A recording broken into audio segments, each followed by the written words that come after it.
judging by his affidavits, ano ang sa tingin ninyong kahahantungan nitong paggagamit ng bilang testigo kay Madriaga? If you may answer, Justice. If you are going to use the affidavit of Madriaga, Apo. wala akong nakikitang impeachable offense doon sa sinasabi ni Madriaga. So ano po ito? Anong What is the purpose of what the is purpose? affidavit? In the weight. Hindi ko alam. Hindi ko alam. Because yung sinasabi, ginastos yung confidential fund, na mayroon din report kanina na nabasa ko na dinisallow yung liquidation ng Office of the Vice President amounting to about more than 70 million. Is that an impeachable offense? Di na babalik lang sa kanila yung pera. It's not a crime. Saka ka lang naman kakasuhan ng COA pag hindi ka nakapagbalik ng pera. So, doon, aywan ko, babasahin ko rin yung kanyang affidavit. Doon sa allegations, wala akong nakikitang impeachable offense. Opo, isang karangalan na kami po inyong paunlakan, Justice. Unang-una, kayo ay nagretiro na, nananahimik na, nagre-relax, kapiling ang mga mahal sa buhay. Ano ang inyong kagyat na naramdaman nung bigla na lamang banggitin ang inyong pangalan dito sa pagdinig na ito? Well, siyempre nagulat ako. Actually, tinawagan ako ng isang kaibigan ko na kung ako'y daw nakikinig ng hearing sa House of Representatives. Sabi ko, hindi. So sinabi niya na mayroong in-execute na supplemental affidavit si Madriaga at yun daw ay binabasa doon sa hearing ng Committee on Justice. So humingi ako ng screenshot sa kanya kung anong sinasabi sa affidavit, sa supplemental affidavit. Nabasa ko yun, parang nagulat ako na ba't nasdamay ang pangalan ko. At pag binusisi mo yung allegation, pilit na isinama ko. Nakalagay, Ombudsman Samuel Martires or Ryan Kilala. Former President Rodrigo Duterte or Sara Duterte nagpadala ng pera. Sino talaga nagpadala ng pera? Si Presidente Duterte o si Vice President Sara? Sino ang binigyan niya? Si Samuel Martires o si Ryan Kilala? Yung original affidavit niya, meron siyang original affidavit which he executed sometime in November of 2025. Wala siyang binabanggit na Samuel Martires. Ang binanggit lang niya doon, nag-deliver siya ng pera, nandun sa trunk ng isang kotse. He was directed by the security guard to park in a specific area. Iniwanan niya doon, inilagay yung susi doon sa gulong ng sasakyan. Yung sasakyan na yon ay Vios. V-I-O-S. Vios ba yun? Vios. Toyota Vios. Opo. That was the original affidavit. Tapos nakita niya na pagkaalis niya, mayroong nagmaneho, inilabas yung Toyota Vios na yun sa Ombudsman. Unang-una, walang parking area ang Ombudsman para sa publiko. Okay. Wala kaming designated parking spaces doon. Pangalawa, at hanggang ngayon siguro, bawal pumarada sa harap ng building ng Ombudsman. Yung sa harap sa looban. So paano siya papaparadahin ng gwardiya na ang nakakapasok lang sa loob ng compound ng Ombudsman ay mga sasakyan na mayroong decals o mga government officials katulad ng mga congressman or ambassadors. Walang sino man na pribadong individual na nakakapasok. Maliban lang sa sinasabi niya, siya daw ay ahente ng National Security Advisor sa counter-terrorism. But if you check the records of the National Security Office, there is no such name as Ramil Madriaga. Ito yung mga tao na hindi alam magsalita ng totoo. Ang alam na lang na sa buhay ay manira ng kanilang kapwa. Ako pinababayaan ko na ito, kaibigang Henry. Kasi nag-i-enjoy ako. Actually, wala ako sa Metro Manila yun. Town. Oo. Galing ako sa isang barrio dito sa somewhere dito sa Cordilleras.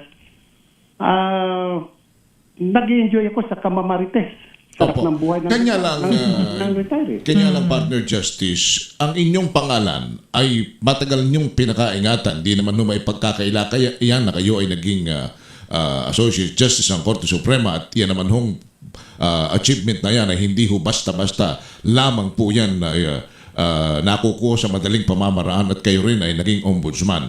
At ang masama nito, kung kaya kayo talagang pinilit naming mahanap at makausap, sapagkat may pamilya kayo, may mga anak kayo, may mga apo kayo, na tila'y marahil naman ay masasaktan at masasaktan pagka po hindi ito naitugma kung ano man yung paratang sa inyo. Gusto ko lang bigyan ng punto yung salitang or, kanina na binabanggit ninyo. Ryan Kilala or Samuel Martires, Rodrigo Duterte or Sara Duterte, partner. Sa lingwahe ho ba ng batas, pag sinabing or, ano ho bang kahulugan niyan? Hindi ka sigurado? Hindi mo tiyak? Ano ho bang interpretasyon niyan? Sa madaling, sa ordinaryong English grammar, parang hindi ka sigurado. Or, so sino nagbigay sa kanya? Rodrigo Duterte o si Sara Duterte? Minsan lang siya pinag-deliver ng pera, sabi niya doon sa original affidavit. So, sino nagpadala? Si Rodrigo o si Sara? Sino ang pinabibigyan? Si Samuel o si Ryan? Wala siyang sinasabi, walang ebidensya. Ang kinasasama ko lang ng loob, at ito'y sasabihin ko ng lantaran ngayon. Yung House Committee on Justice should have first read the affidavit of Ramil Madriaga. Sana tiningnan muna nila alin sa mga allegations sa affidavit ang natutugma sa impeachment complaint labang kay VP Sara Duterte. Those allegations that has nothing to do with the allegations in the impeachment complaint dapat hindi pinabasa. So, anong nangyari rito? Parang isang fishing expedition na tinatawag namin ng mga abogado. Fishing expedition. Naghahagilap ka ng isda para sa isang malaking lambat baka sakaling makabingwit ka ng isda. Ang problema, kuminsan, ang nakukuha mga butete. Okay? In legal parlance, what you actually uncover in fishing expeditions are wrongdoings that has nothing to do with a specific complaint that is before your committee. Alright. Yun lang ang kinaano ko. Si Congresswoman Luistro, didiretsan ko na dahil siya naman ang chairperson. Opo. Hindi niya sana hinayaan ito. Hindi niya sana hinayaan ito dahil ang nangyayari ay sinira ni Madriaga ang integridad ng maraming tao nang wala namang ebidensya. At hindi naman ninyo kaabat-usap sa impeachment complaint? Wala naman. Katulad ng sinasabi niyang pinadalan ako ng pera. O si Ryan Kilala. Ano yun? Regalo? O bribe? Walang sinasabi. Opo. Alam naman ng buong mga sa legal profession at kahit sa labas ng legal profession, sa mga pinagsilbihan kong husgado, mula nang ako'y RTC sa La Union, hanggang sa nagsandigan bayan ako, hanggang umabot ako ng Supreme Court. Siguro naman wala kayo nababalitaan na ako'y tumanggap ng isang boteng Coca-Cola or isang Skyflakes in consideration of a case. Okay. So given that, Siguro naman wala kayo narinig na si Martires ay nanghihingi at tumatanggap. Opo. Hindi po. Kontento po ako sa yung kahirapan ng buhay. Ang tingin ko lang dito sa nangyaring ito, dito sa sinasabi ng House Committee on Justice, exploratory hearing. Diba? Para silang nagkakandak sila ng further clarificatory hearing. In legal parlance and among investigators, when you conduct a clarificatory hearing, you limit your questions to the complaint that is filed before you. you limit your questions to the evidences that are on hand. Apo. You do not call other witnesses or gather other evidences that are not included in the complaint. For that would be already acting on behalf of or taking the cudgels for the complainant. So dito, sinong complainant ngayon? Parang lumalabas dito, patawad ako ng mga miyembro ng Committee on Justice kasi karamihan doon kilala ako. Apo. Karamihan doon ay nagkaroon ako ng ibig sabihin opisyal na trabaho sa kanila. Pagpatawad nila. Pero nangyari rito, parang ang nagiging complainant dito pagdating ng araw will become the Committee on Justice and not the ones who really filed that impeachment complaint against the Vice President. Okay. So, at least... Sa akin, itong nangyari na ginawa ni Madriaga, insulto ito sa aking kahirapan. So, Sabi mo nga, kaibigang Henry, Opo. matagal taon na inalagaan kong aking integridad. Matagal na taon na ako'y naghirap ng kahirapan. Ngayon nagtatamasa ako ng kahit papano ng fruits ng aking retirement. Sisirain mo pa yun? Iinsultuhin mo pa ako? so, Justice, ano sa tingin ninyo, at marami na rin siguro ang nagtatanong, ano po ba ang motibo? Bakit idinawit ang inyong pangalan nitong si Ginoong Ramil Madriaga? Nako, kaibigan, kung alam ko lang kung anong motibo nila, hanggang ngayon hindi ko pa rin masagot. Ang pabirong sagot ko na lang, siguro naiinggit sila dahil gwapo ako, sila hindi. Ganun na lang, yung mga kasi, alam mo, Karen, pag ako'y nagalit, sila'y tumatawa eh. Pag ako'y nagalit, di ba, tataas blood pressure ko. Di ba? Correct. Samantalang itong mga taong sinisiraan ako'y tumatawa ng tumatawa. So bakit hindi na rin ako tumawa? Kaya mamasyal ako na lang, di ba? Apo. Sa katotohanan lang, kanina lang habang ako'y pauwi, naglalakad, biglang may umano sa akin at nakipag-picture dahil sabi niya, alam nyo, isa ko sa mga tagahanga nyo, nakakataba ng puso yun. Dahil alam nito mga tao ito na sabi ko, yung pinagsilbihan kong mga, na wala akong ginawang kalukuhan sa buhay ko. Apo. Okay. Pero given nga po na inilutang na po ang inyong pangalan, ano po ba ang inyong magiging desisyon sakaling ipatawag naman po kayo sa House Committee on Justice? Kayo po ba ay willing na pumunta at magsalita? Well, why not? If they will seek for my opinion, but ganun sinasabi ko, sana itigil na nila yung sinasabi ng clarificatory hearing because it is resulting in a fishing expedition. And I think Chairperson Luis Tru understands what I'm talking about. A fishing expedition is not, kumbaga sa it's looked upon with disfavor kasi parang naghahagilat ka lang ng ebidensya para ibin mo ang isang tao. Apo. Ang nangyayari, sinisiraan mo naman yung ibang tao bago mo maabot yung iyong ma-attain yung iyong objective. Hindi naman maganda yun. Okay, Justice, ang parang pinalalabas po rito ay talagang si Ginoong Madriaga ay lubos at lubha ang pagtitiwala ni dating Pangulong Rodrigo Duterte at ni Vice President Sara Duterte para ang isang ombudsman ay ipagkatiwala sa kanyang mga kamay at ang pagdi-deliver ng pera ay iiwanan na lamang sa isang parking lot. Ito hubay. Does it make sense? I'll go straight. Does it make sense? Of all the people na na-meet ko sa buhay ko mula ako estudyante, the smartest of them all is Rodrigo Roa Duterte. Hindi masalita, pero ginagawa ka agad. Nung siya naging presidente, alam natin lahat sino yung malapit sa kanya at katiwala niya.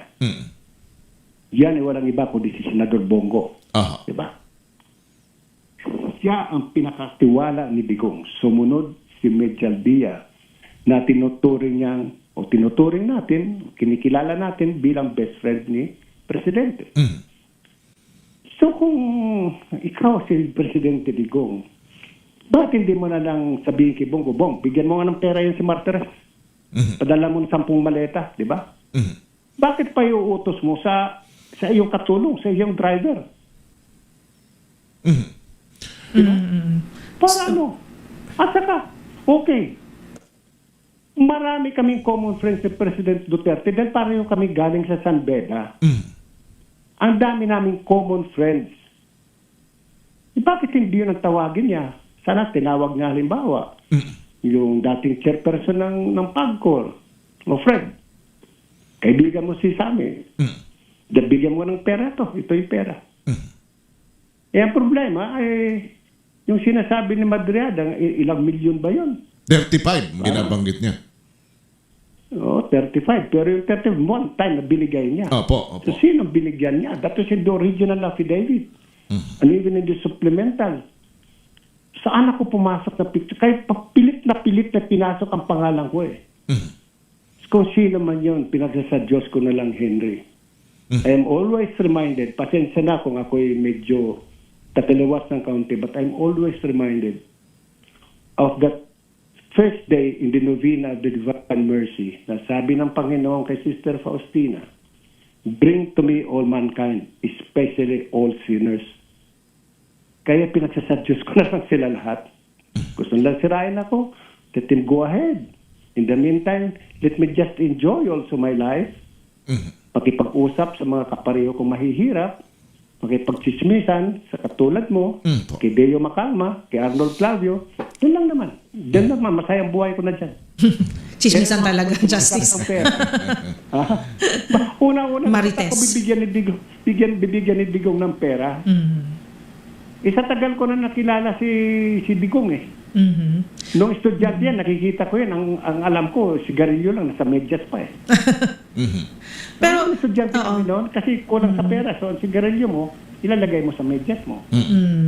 Pero Justice, ang inyong pagkukwento ay, yun nga po, law school days pa lang po, ay kakilala nyo na po si dating Pangulong Rodrigo Duterte. So, nakikita po natin, meron po tayong ideya kung ano po yung klase ng relationship ang meron kayo.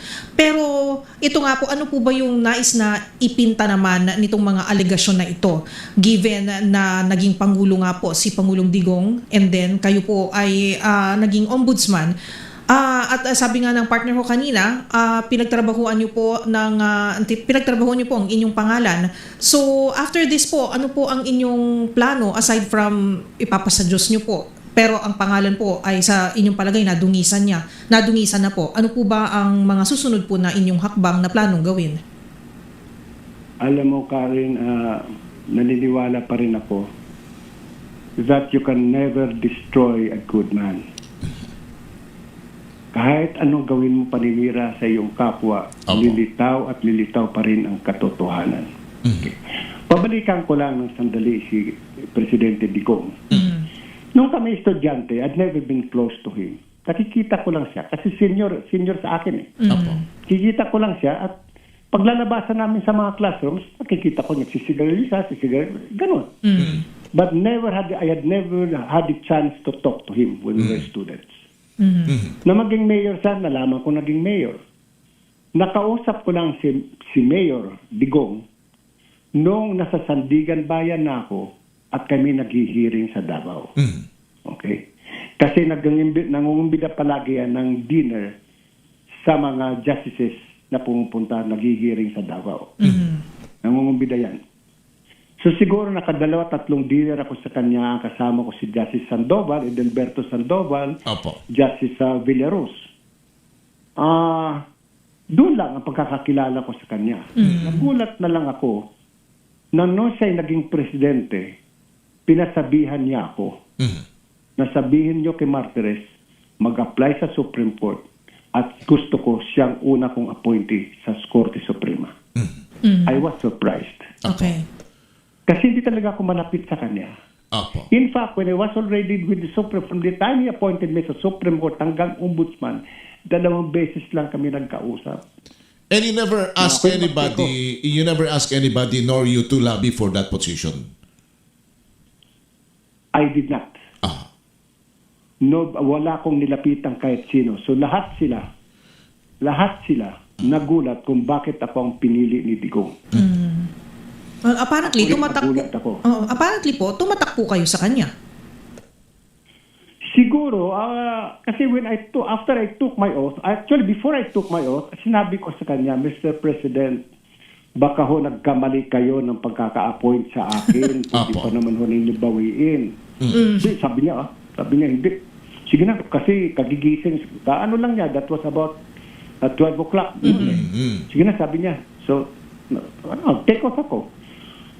After that, nag-take off ako in the presence of Justice Hernandez and my wife and some reporters. Sinabi ko sa kanya, Sir, kung sakali man may narinig kayo na ako'y tumanggap ng pera in consideration of a case, o tatanggap ng pera ngayon nasa Supreme Court ako, just call me and I will resign. Alam mo, sagot sa akin, na ito yung pinagmamalaki ko. Sagot sa akin, kaya nga kita inapoint, kilala kita. At marahil Hindi ko gawin yan. na-profile naman na kayong mabuti bago kayo. Siguro nga. Kasi, sabi ko, hindi naman ako nag-volunteer na mag-apply sa Supreme Court eh. Opo. Alam yan ng mga justices ng Sandigan na wala akong balak. I was already prepared to retire doon sa Sandigan Bayan. Opo. At kayo ngayon, Nipilit nila ako. at partner, binabanggit nga ni Ombudsman, ni Justice Martires na simula pa siya maging RTC hanggang siya umabot dito, wala namang nag-complain, wala namang lumutang, wala ring magugugel.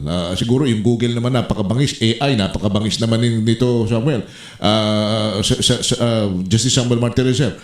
Palagay ko ho ay kung may anumang record kayo lumabas na sa pagsisiyasat at sa research, lalo na ho ng mga mapanuring netizens.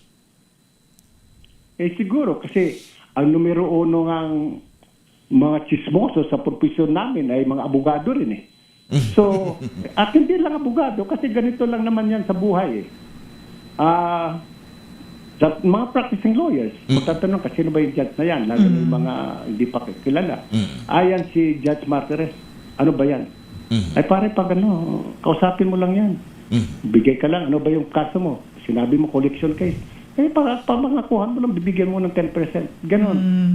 Yung ibang masasabihin sa'yo, ibang judges, pag tinanong mo, sasabihin ka agad sa'yo, puta pare, delikado ka dyan. Diba? Huwag ka magtatangka, napakahigpit yan. Opo. Justice, judging not by his character or by kung sino man siya, kung ano man ang kanyang kaso, but judging by his affidavits, ano ang sa tingin ninyong kahahantungan nitong paggamit ng bilang testigo kay Madriaga? If you may answer, Justice. If you are going to use the affidavit of Madriaga, Apo. wala akong nakikitang impeachable offense dun sa sinasabi ni Madriaga. So ano po ito? Anong What is the purpose of what the is the purpose? affidavit? And the weight. Hindi ko alam. Because yung sinasabi, ginastos yung confidential fund na mayroon din report kanina na nabasa ko na dinisallow yung liquidation ng Opo. Office of the Vice President amounting to about more than 70 million. It's not an impeachable offense. Hindi na babalik lang sa kanila yung pera. It's not a crime. Saka ka lang naman kakasuhan ng COA pag hindi ka nakapagbalik ng pera. So, doon, aywan ko, babasahin ko yung kanyang affidavit. Doon sa allegations, wala akong nakikitang impeachable offense. Culpable violation of the Constitution. Napakabigat noon. So, hindi ko alam bakit ito prinisenta si Madriaga para ano? Para lang sirain ang mga taong babanggitin niya. Para sirain ang integridad ng mga tao na yun lang ang kanilang tanging yaman. Para ano? Opo. Hindi ko maintindihan. I was also watching kanina yung isa sa mga reels, yung kay Congressman Rufus Rodriguez. And he was against the presentation of Madriaga. Sabi niya polluted. Sabi niya polluted ang testimony. Bakit mo papayagan ng isang kriminal mag-testify?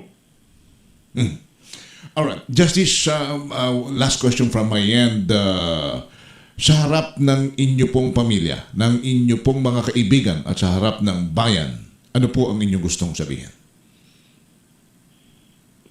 Sa mga taong, alam ko, sa pamilya ko, sa mga nakakakilala sa akin, alam kong hindi sila naniniwala sa sinasabi ni Ramil Madriaga tungkol sa akin. Ang unang hindi maniniwala sa sinasabi ni Madriaga ay ang aking asawa.